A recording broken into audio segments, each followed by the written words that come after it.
Justice Yashwant Verma के मामले में अलग अलग बार एसोसिएशन के लोग मुख्य न्यायाधीश से मिलने के बाद, मिलने में जो बातें हुई और बात करने के बाद जो सीजेआई ने जो बातें कही हैं, इस पर बात करने के लिए इलाहाबाद बार एसोसिएशन के प्रेसिडेंट अनिल तिवारी जी हमारे साथ हैं।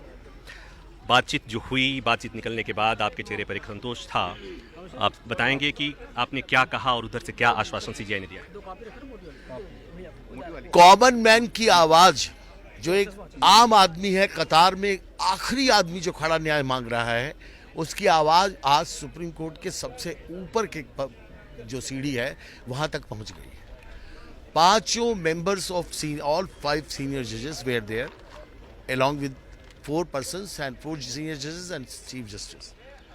उन्होंने हमारी हर बात को, एक एक पॉइंट को बहुत कायदे से सुना और उन्होंने ये कहा कि हम लोग की उठाई हर बात वो सुनेंगे और जो कानून के अंदर strictly with in the premises of law के हिसाब से ही फैसला करेंगे और वो जो प्रोसेस है वो प्रोसेस कंप्लीट होगा। आपने क्या क्या बातें उनके सामने रखी, क्या मांग? हमने हमारी सारी डिमांड जो आपके सामने ऑलरेडी है, हमने जैसे एक मुख्य मुद्दा जो पहले से आप कहते आ रहे हैं, हमने कहा कि आपने उन्हें ट्रांसफर क्यों किया?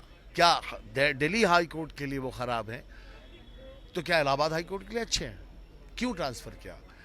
तो उसके बारे में डेलिब्रेशंस हुए हमारे आपके उनके बीच में और कुछ बातें उन्होंने ऐसी बताई जो जस्टिफाइड बातें हैं, जो समझ में बार को आ रही हैं कि उन्होंने ये निर्णय जो लिया है उसके पीछे वो भी कंसिडरेशंस रहे होंगे जो उन्होंने बताया।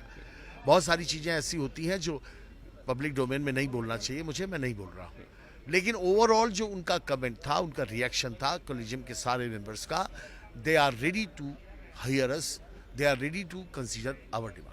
तो कॉलेजियम ने ट्रांसफर की सिफारिश कर दी है, सरकार को मानना है अगर कॉलेजियम की सिफारिश वापस नहीं लेता है तो आप लोगों का क्या? जो ये सारी प्रोसीडिंग्स है, ये डेवलपमेंट जो रीसेंट डेवलपमेंट हुआ है, ये सारा रीसेंट डेवलपमेंट जनरल हाउस में इलाहाबाद में रखेंगे, उन्हें बताएंगे। कलेक्टिव डिसीजन होता है, किसी एक आदमी का डिसीजन नहीं होता, and we will take a decision and communicate. तो इलाहाबाद बार काम पे लौटेगा? मैंने कहा ना, डिसीजन कलेक्टिव होता है। आप जर्नलिस्ट लोग घुमा के जो पूछते हैं ना, वो उस आदमी के लिए तो ठीक है जिसको घुमा के बोलने की आदत है, जैसे वकीलों करते हैं। हाँ, जैसे मैं तो आपने इतने दिन से मीडिया बोल रहा हूँ, आप जानते हैं मैं स्ट्रेट आदमी हूँ, सीधा, बिल्कुल सीधी बात करता हूँ, बिल्कुल घुमाता फिर। एक सीधा सवाल कि आपने ये कहा कि ये जो मौजूदा वातावरण बना हुआ है, करप्ट वातावरण बना हुआ है, ऐसे में न्याय की उम्मीद आप लोगों को नहीं है? बिल्कुल कहा, मैंने कहा ये करप्शन की जो जुडिशरी में है, इसको कैसे डील किया जाएगा, लार्जर इशू ये है, लार्जर इशू ये है। इस पे उन्होंने कहा कि आप किसी भी इशू को, चाहे वो छोटा हो चाहे लार्जर हो, जो इसमें आपने हमको दिया, हम एक एक इशू पे एड्रेस करेंगे, एक एक इशू को कंसीडर करेंगे। Thank you.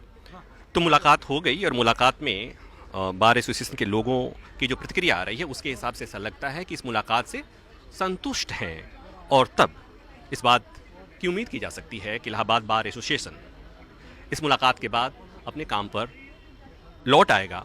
आपको पता है कि जस्टिस यशवंत वर्मा के ट्रांसफ़र के प्रस्ताव को लेकर बार एसोसिएशन के लोग हड़ताल पे हैं, इलाहाबाद बार एसोसिएशन हड़ताल पर है और वो जस्टिस वर्मा का स्वागत करने को तैयार नहीं है। कैमरामैन जतिन के साथ प्रभाकर मिश्रा, न्यूज़ 24 दिल्ली।